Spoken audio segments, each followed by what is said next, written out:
সম্মানিত ভিউয়ার্স, আসসালামু আলাইকুম। আজকের এই ভিডিওর মাধ্যমে আমি আপনাদেরকে দেখানোর চেষ্টা করব কি ধরনের চার্জার দিয়ে চার্জ করবেন আপনারা, পাশাপাশি এ ধরনের চার্জারগুলা কি নিয়মে বাছাই করবেন, পাশাপাশি যে ধরনের চার্জারগুলা দিয়ে চার্জ করলে ব্যাটারি সহজে নষ্ট হবে না সেটা নিয়ে থাকছে আজকের ভিডিওটি। চলুন তাহলে দেরি না করে ভিডিওটি শুরু করা যায়।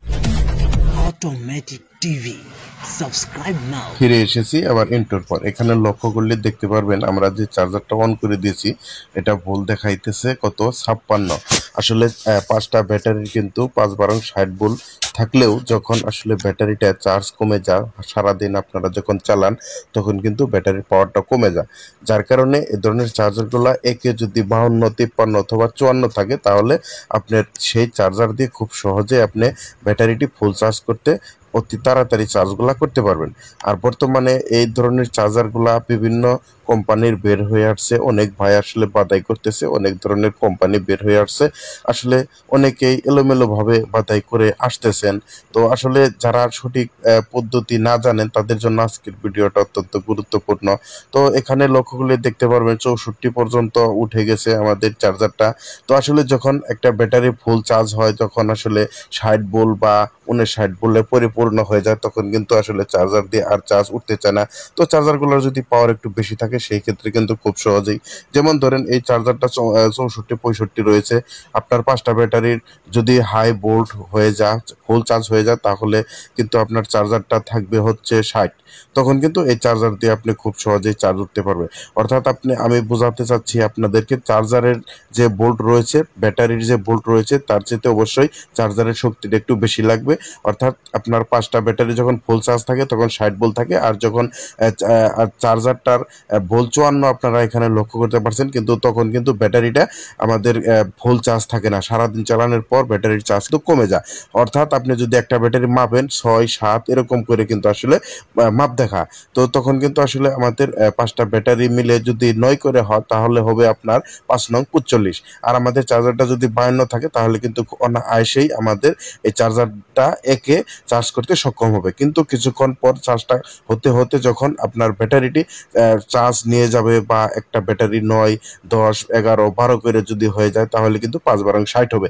তখন কিন্তু আমাদের এই ধরনের চার্জার দিয়ে চ্যানেল বাড়িয়ে দিতে হবে। যখন আসলে চার্জটা কিছুটা হয়ে যাবে তখন আসলে ব্যাটারিটা ফুল চার্জ হয়ে যাবে, ব্যাটারিটা পরিপূর্ণ হয়ে যাবে, তখন কিন্তু আপনার চ্যানেলটা বাড়িয়ে দিতে হবে। আর যখন আপনি চ্যানেলটা বাড়িয়ে দিবেন, অর্থাৎ ব্যাটারির যে ভোল্টটা রয়েছে সেই ভোল্টের থেকে চার্জারের ভোল্টটা যেন বেশি থাকে, তাহলে কিন্তু আপনার তারের মাধ্যমে ব্যাটারির দিক কারেন্টটা ঢুকবে, ব্যাটারির দিক চার্জ হওয়া শুরু করবে। আর যদি আপনার চার্জারের ভোল্টেজ আর ব্যাটারির ভোল্টেজ যদি সমান হয় তাহলে কিন্তু স্থির হয়ে যাবে। অর্থাৎ আমি আপনাদেরকে বোঝাতে চাইছি যে আপনাদের যে ইজি বাইকের যে ব্যাটারিগুলো রয়েছে সেই ব্যাটারির চেয়ে আপনার চার্জারের পাওয়ারটা কিছু হলেও ভোল্ট বেশি রাখতে হবে। অর্থাৎ 64, 65 বা 66 ভোল্ট আপনার এই ধরনের চার্জারগুলো রাখা অত্যন্ত গুরুত্বপূর্ণ। তাহলে আপনার ব্যাটারিগুলো ড্যামেজ হবে না, ব্যাটারির সেল বয়েলিং হবে না। যদি ব্যাটারির পানিতে বা ব্যাটারির ভিতরের যদি পানি না শুকায় তাহলে কিন্তু সেল বয়েলিং হবে না। তো সঠিকভাবে পানি দিতে হবে, ব্যাটারিগুলো সঠিকভাবে 8 থেকে 10 ঘন্টা চার্জ দিতে হবে। যদি কারেন্ট লোডশেডিং হয় সেই ক্ষেত্রে সেই সময়টা আবার আপনার বাড়তি চার্জ দিতে হবে। একটা চার্জার দিয়ে যখন আপনি চার্জ করবেন ব্যাটারি ঠান্ডা করার পর গাড়ি চালাতে হবে। তাছাড়া এখান থেকে আপনি লক্ষ্য করলে দেখতে পারবেন আমরা এই চার্জারটা কিভাবে তৈরি করেছি সেটা আপনাদেরকে এখন এই ভিডিওর মাধ্যমে হিসাব নিকাশ দেওয়ার চেষ্টা করব।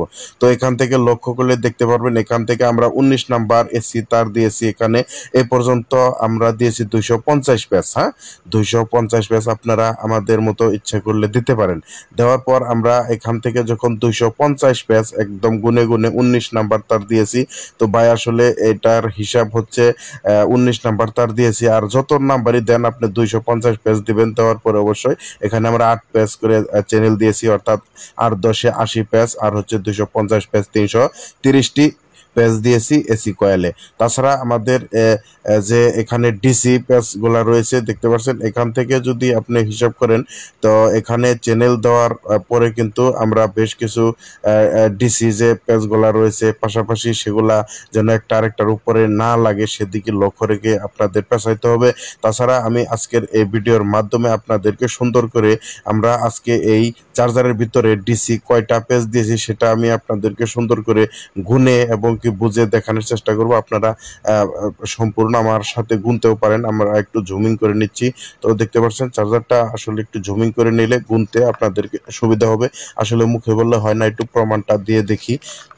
এখানে লক্ষ্য করলে দেখতে পারবেন 1 2 3 4 5 6 7 8 9 10 11 12 13 14 15 16 17 18 19 20 21 22 23 24 25 26 27 28 29 30 31 32 33 34 35 36 37 38 39 40 41 42 43 44 45 46 47 48 49 50 51 52 53 54 55 56 57 58 59 60 61 62 63 64 65 66 67 68 69 70 71 72 73 74 75 76 75 76 77 78 79 80 81 82 83 84 85 86 87 88 পর্যন্ত আরো হয়তো আমাদের দুইটি প্যাচ ভুল হয়ে গেছে।